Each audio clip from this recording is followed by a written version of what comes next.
झोपेचा आणि त्वचेचा खरंच खूप जवळचा संबंध आहे. तुम्ही रात्री 10 पासून सकाळी 5 पर्यंत झोपलं पाहिजे. एकतर झोपेमध्ये ना सगळे जे हॉर्मोन्स आहेत ते रेग्युलराईज होतात. जसं तुमचा कॉर्टिसॉल हॉर्मोनबद्दल आपण जे बोलतो की स्ट्रेस हॉर्मोन त्याला आपण म्हणतो, आणि हा जो स्ट्रेस हॉर्मोन आहे हा झोपेमध्ये कमी होतो. त्याच्यामुळे त्वचेतले सगळे सूज असणारे जे आजार आहेत तर ते खूप कमी व्हायला लागतात. आणि दुसरी गोष्ट आहे ग्रोथ हॉर्मोन्स. हे जे ग्रोथ हॉर्मोन्स आहे हे नॉर्मल आवर्समध्ये सिक्रेट होत असतात. म्हणजे आपण जेव्हा 10 वाजता झोपतोय तर 10 पासून साधारण 2 वाजेपर्यंत. लहान मुलांमध्ये हे गरजेचे आहेत कारण ते ग्रोथ करतात.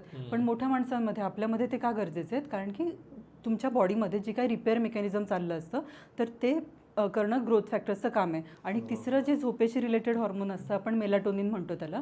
जसं मेलाटोनिन सिक्रेट होतं तसं आपल्याला झोप लागते. आणि मेलाटोनिन खूप सुरेख अँटीऑक्सिडंट आहे. तर हे जे मेलाटोनिन आहे तुम्हाला झोपेतूनच खूप सुरेख मिळतं आहे. जर तुम्हाला शांत झोप झाली तर तुम्हाला अँटी एजिंगसाठी वेगळं काही करायची गरज नाही आहे.